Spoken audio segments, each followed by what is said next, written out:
कहते हैं हर कहानी सिर्फ पन्नों पर लिखी नहीं होती, कुछ कहानियां पन्नों से बाहर निकल आती हैं। यह है भूतिया पन्ने, जहां हर पन्ना एक नया डर छुपा कर रखता है।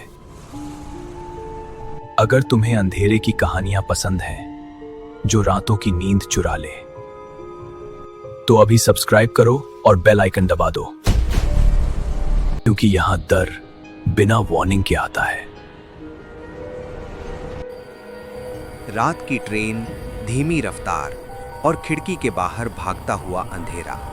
ये सफ़र हर रोज़ हज़ारों लोग करते हैं, लेकिन क्या आपने कभी सोचा है कि अगर उसी ट्रेन का कोई एक डिब्बा रेलवे के कागज़ों में मौजूद ही ना हो, फिर भी वो हर रात चल रहा हो तो?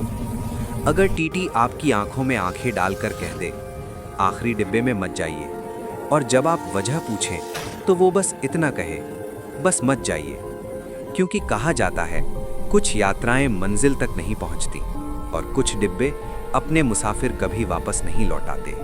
ये घटना है दिसंबर की एक सर्द रात की। समय रात के लगभग 12 बज रहे थे। दिल्ली से चलने वाली पूर्वांचल एक्सप्रेस प्लेटफॉर्म नंबर 4 पर आकर रुकी। ठंडी हवा, कम रोशनी और प्लेटफॉर्म पर गिने चुने लोग। ट्रेन के ज़्यादातर डिब्बे भरे हुए थे, लेकिन आखिरी डिब्बा, हैरानी की बात थी, आधा खाली था। उसी डिब्बे में 7 लोगों का टिकट कंफर्म था और सातों अनजाने में एक ही कहानी का हिस्सा बनने वाले थे।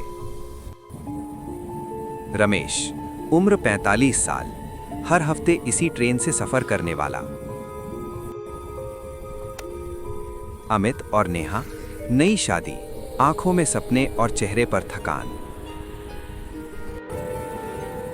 विक्रम, आर्मी का जवान, छुट्टी पर घर लौट रहा था।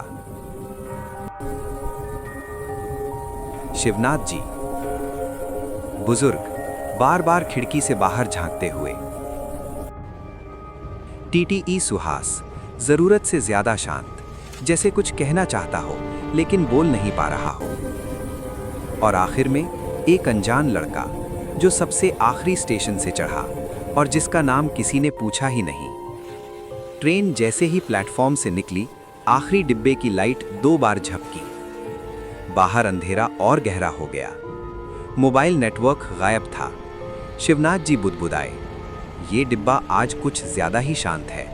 रमेश ने हंसकर बात टाल दी, लेकिन विक्रम ने नोटिस किया, ट्रेन की आवाज के अलावा डिब्बे में कोई आवाज नहीं थी, जैसे सब कुछ सांस रोके बैठा हो। रात के 2 बजे एक छोटा स्टेशन आया। ट्रेन रुकी, दरवाजा खुला। वही अनजान लड़का बिना किसी से बात किए खड़ा हुआ और बाहर चला गया। किसी ने सोचा वो पानी लेने गया होगा, लेकिन जब ट्रेन चली, वो वापस नहीं आया। न किसी ने उसे उतरते देखा, न प्लेटफॉर्म पर पाया, जैसे वो हवा में घुल गया हो। अब डर साफ दिखाई देने लगा था। नेहा रोने लगी। अमित उसे चुप कराने की कोशिश कर रहा था। विक्रम टीटीई को ढूंढने उठा, लेकिन उसकी सीट खाली थी। सिर्फ उसकी टोपी पड़ी थी और नीचे सूखा हुआ खून। तभी शिवनाथ जी बोले, 50 साल पहले इसी रूट पर आखिरी डिब्बे में आग लगी थी, कोई नहीं बचा था।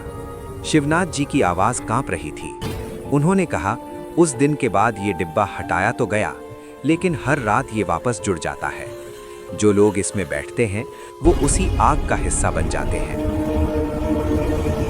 तभी डिब्बे की लाइट बंद हो गई और खिड़की में जलते हुए चेहरों की परछाइयां दिखी। सुबह 6 बजे ट्रेन आखिरी स्टेशन पहुंची। जब गार्ड ने आखिरी डिब्बे का दरवाजा खोला, अंदर कोई नहीं था, सिर्फ जली हुई सीटें, और दीवार पर लिखा था, हर रात कोई ना कोई हमारी जगह लेता है। रेलवे रिकॉर्ड में उस डिब्बे का नाम आज भी मौजूद नहीं है। अगर कभी रात की ट्रेन में आखिरी डिब्बा खाली दिखे, तो वहां मत बैठना, क्योंकि कुछ सीटें सफर के लिए नहीं, बल्कि किसी और के लौटने के लिए होती हैं।